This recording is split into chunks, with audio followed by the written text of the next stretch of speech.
아유. 안녕하세요. 안녕하세요. 아유.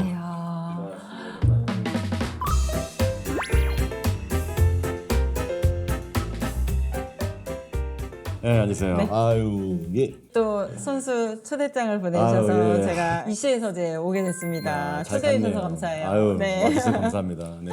저도 집에서 아이들이 책을 좀 좋아하는 편이라서 저도 가끔 이렇게 잘 읽긴 하거든요.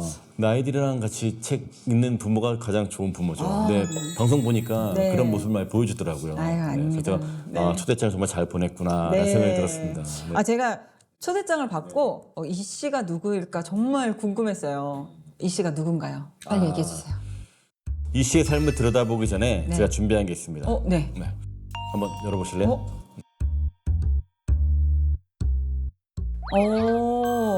안에 사람이 들어있네요. 네.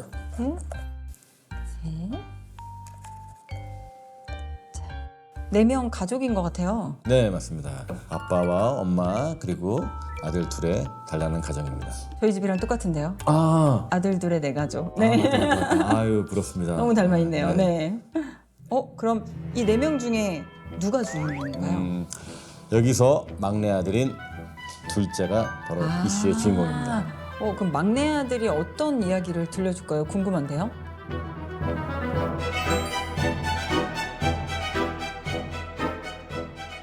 이때 이야기로 시작하면 좋을 것 같은데요. 1986년 청년 이 씨는 여자친구와 함께 고향 애틀란타로 가게 됩니다.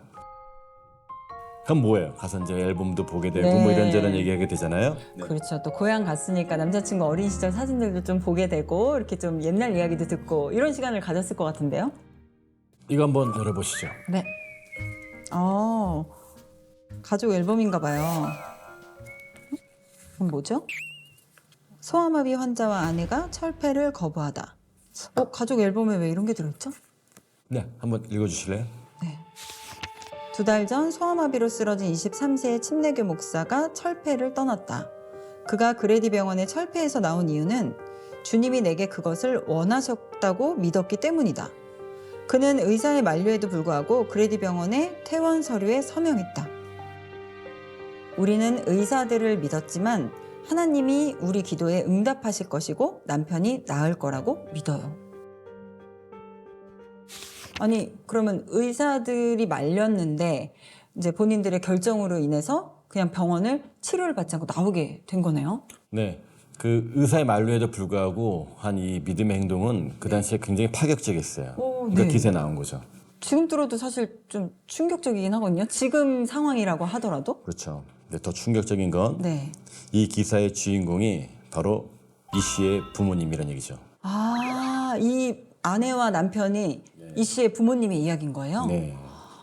왜 그러면 병원을 나오고 나서 아버지는 그럼 어떻게 되셨을까요? 치료 다 나으셨을까요? 그랬으면 너무 좋죠. 근데 네. 며칠 후에 아버지는 더 상태가 안 좋아지셨고 결국 아버님은 3살짜리 아들과 돌도 안 된 아들을 두고 세상을 떠나게 됩니다. 어린 아이들을 두고 어떻게 눈을 감으셨을까요? 너무 마음이 아프네요. 그러니까 말이에요. 네. 근데 더 안타까운 건요. 이 씨도 이 기사를 보고 더 큰 충격에 빠졌다는 거죠. 이 기사를 보고 왜요? 이전까지 이 씨는 아버지가 그냥 아파서 돌아가신 줄 알았는데 이 성인이 돼서야 이 실현되지 않은 기적의 이야기를 알게 된 거죠. 이게 단순한 죽음이 아니다 보니까 이 가정 안에 좀 상처가 더 클 수밖에 없었을 것 같아요. 맞아요. 사실 아버지의 죽음 자체도 비극이지만 어쩌면 진짜 비극은 네. 지금부터 시작입니다.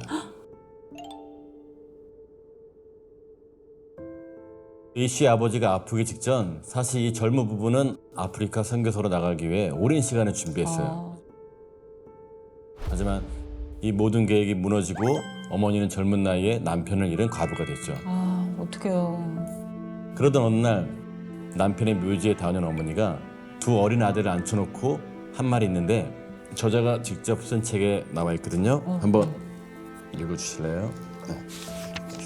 그 흙더미 위에 팔다리를 쭉 뻗고 엎드려 흐느끼며 하나님께 울부짖었어. 한나처럼 말이야. 바로 그때 거기서 너희 둘을 하나님께 바쳤단다. 너희 둘을 사용하셔서 너희 아빠와 내가 품었던 꿈을 이루어 달라고. 우리 대신에 너희를 아프리카 선교사로 보내달라고 간구했어. 그러고 나니까 처음으로 너희 아빠 죽음에 대해 어느 정도 평안이 느껴지더구나. 오, 자, 아프리카 선교사는 부부의 꿈이었지 아이들의 꿈이 아니었잖아요. 그렇죠. 이건 어찌 보면 어그러진 소원이고 뒤틀린 믿음이었어요. 네. 아니 그러니까 아버지의 죽음과 얽혀있던 서원, 이건 좀 뭐 거스를 수 없는 좀 되게 무거운 무게감처럼 느껴졌을 것 같아요.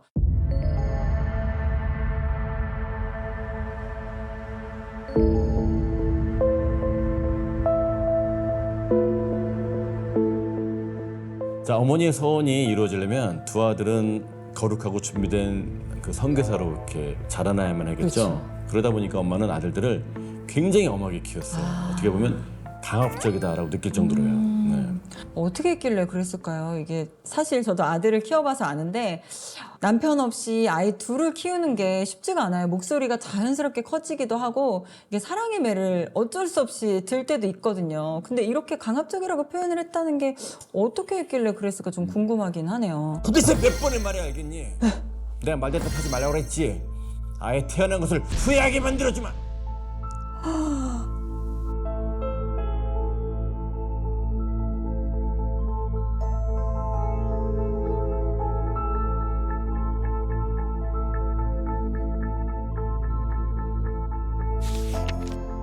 어머니는 매질을 멈추지 않고 말한다. 울음을 그칠 때까지 계속 때릴 테다. 나는 따지려든다. 죽어버리고 싶다고 말한다. 죽으면 천국에 가서 아빠에게 어머니가 얼마나 비열한지 말할 거라고 한다. 어머니는 곧장 이렇게 쏘아붙인다. 나도 죽고 싶어. 나도 천국에 가서 아빠한테 너희가 뭘 잘못했는지 말하고 싶어. 너무 서로 마음은 그렇지 않겠지만 그 찌르는 말들을 계속 쏟아내는 그런 상황인 것 같아요. 어릴 적 그 기억들이 엄마에게도 저자에게도 추억으로 남아야 할 순간인데 이 깨진 마음과 이 관계들이 계속 상처를 냈던 것 같아요. 맞아요.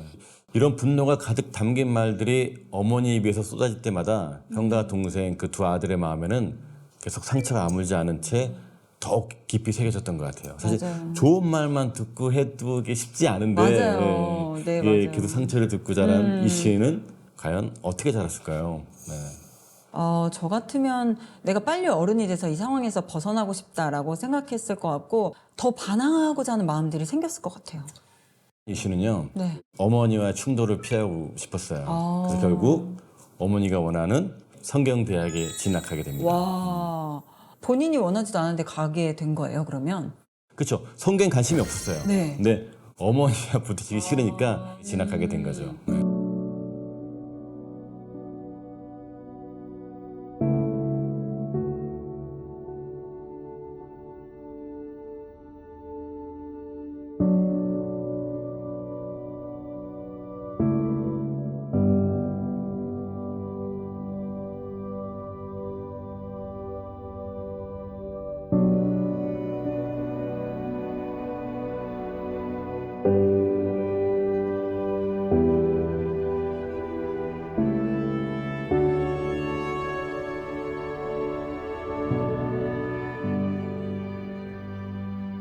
이렇게 갔다 보니까 모험생과는 정말 거리가 멀었겠죠. 그러니까요. 그럴 수밖에 없을 것 같아요. 그러니까 이럴 때일수록 어떻게 보면 하나님과의 인격적인 만남이 필요할 것 같은데 이 씨가 아직까지도 그 예수님의 임재와 은혜를 경험해 본 적이 없어요. 그 학교에 당시, 들어가서도? 네. 그래서 그 당시 주변 신학교 친구들이 하는 말과 행동을 이해를 못했어요. 어떤 행동을 주로 이해를 못했을까요? 예를 들면 우리가 이제 부모님한테 졸업 네. 선물을 받잖아요. 네. 그럼 뭐 사람들은 그러죠. 정말 근사한 선물을 받았어 엄마한테. 이러는데 근데 크리스찬들은 하느님께서 나에게 허락해 주셨어. 이거 너무 은혜야. 와 나한테 이런 거 주셨어. 내가 이런 거 대학을 갈 수 있게 하나님이 허락해 주셨고 나에게 선물 또한 하나님께서 허락해 주셨어. 이렇게 이제 이야기를 하니까요. 그러니까 그런 것들이 이 씨의 눈에는 너무 위선적으로 보이고 저거는 그냥 크리스찬들이 내놓는 모범 답안이구나. 네. 그냥 모방처럼 따라하는 거구나라고 생각했던 거죠. 예. 그럴 수 있을 것 같아요. 왜냐하면 하나님이 인격적으로 만나지 못했기 때문에 그 모습이 좀 되게 위선적으로 보이고 가짜처럼 보일 수 있을 것 같아요. 그래서 그는 서슴없이 그런 분위기에 되게 반항하면서 대학 안에서 이단화로 살게 돼요. 그렇게 살다가 혹시 어떠한 또 다른 계기가 있지 않았을까요? 네, 대학에서 드디어 하나님을 인격적으로 만나게 됩니다. 네. 역시 하나님이시죠. 와, 그냥 두지 않으세요. 그러게요.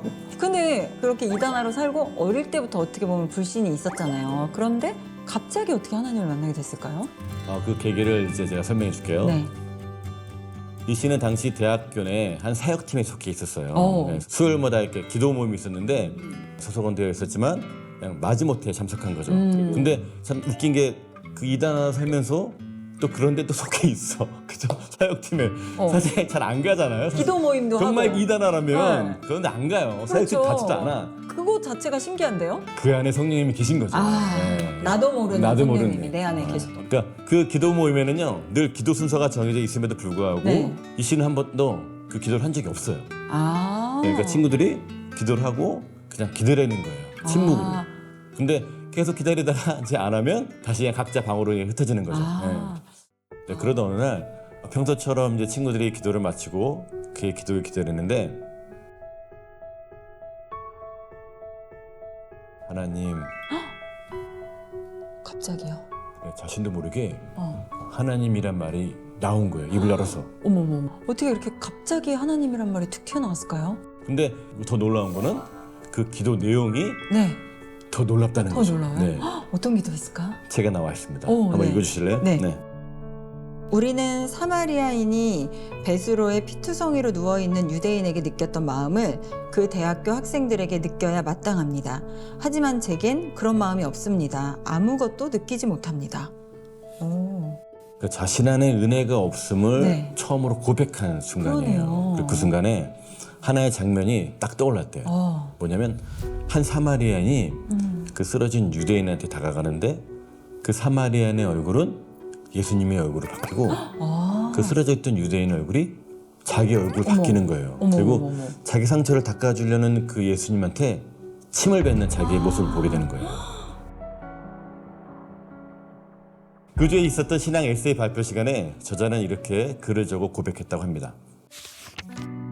여러분 대다수가 날 어떻게 생각하는지 잘 알고 있습니다. 나는 웃지 않고 수업 시간에 혼자 앉습니다. 식사 기도를 하지 않습니다. 체프 시간에 잡지를 읽습니다. 계속하기 전에 한 가지를 덧붙이고 싶습니다. 가장 사랑스럽지 않은 사람이 보통 가장 사랑이 필요한 사람이라는 겁니다. 그때 깨달았습니다. 내가 그 불황자였고 하나님은 나를 도우려고 하셨습니다. 하나님이 몸을 굽히고 다가오실 때마다 나는 그분의 얼굴에 침을 뱉었습니다. 그뿐만 아니라 나는 불황자로 남고자 했습니다. 내가 선택한 지적이고 세련된 불황자로.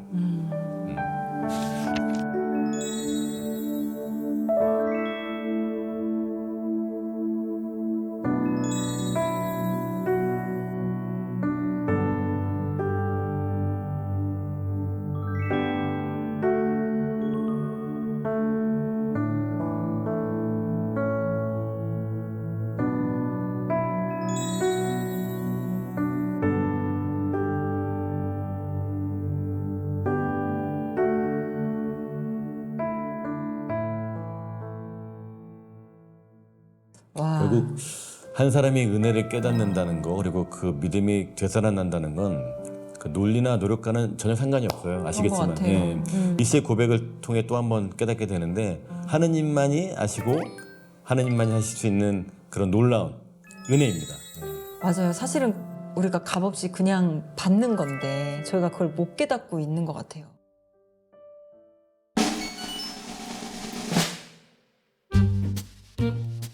아직 저자의 이름이 밝혀지지 않았거든요. 너무 이게 궁금해요. 아니죠? 네. 오늘의 저자, 오늘의 이 시는 바로 네. 영상으로 먼저 만나보겠습니다. 영상으로요. 네. I am Philip Yancey, and I'm honored to be speaking to Koreans, and not just in South Korea, but in other countries as well.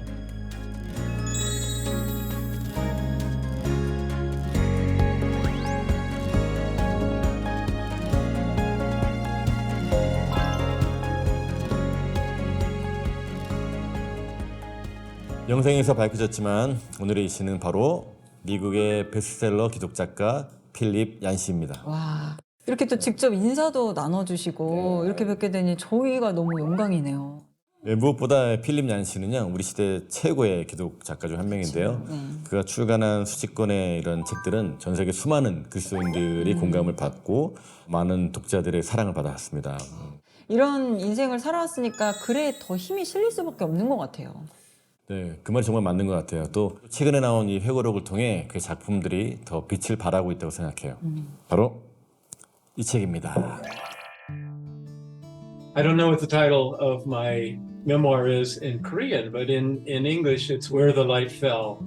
And that comes from a quotation by St. Augustine, who said that speaking of himself, I couldn't look at the sun directly. It was too bright. But I could look on where the sun fell. And that later led me to look up the rays and find God. And that was my story as well. I have waited a long time. I've written 25 books before, in part because it involved family members who could be hurt by some of the things that I said. So I had to wait until I felt the time was right and I could work through with them. 이 책 끝에는 이런 말을 하더라고요. 내 인생의 두 가지 테마는 고통과 은혜임이 분명해 보인다. 은혜는 무엇보다도 선물이다. 내 이야기가 끝날 때까지 계속해서 쓸 수밖에 없는 선물. 그 말에서 이해가 확실히 되네요. 이게 너무 고통스러웠지만 또 동시에 은혜를 맛보아 아는 사람이 그로 인해 은혜로 사는 삶, 그 이야기잖아요. 네, 이런 삶과 글을 남기는 필립 얀시.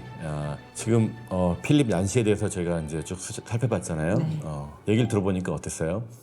저는 솔직히 굉장히 힘든 삶을 살았겠구나 하는 생각도 들면서 그렇지만 어떻게 보면 우리의 삶과 너무 닮아 있다?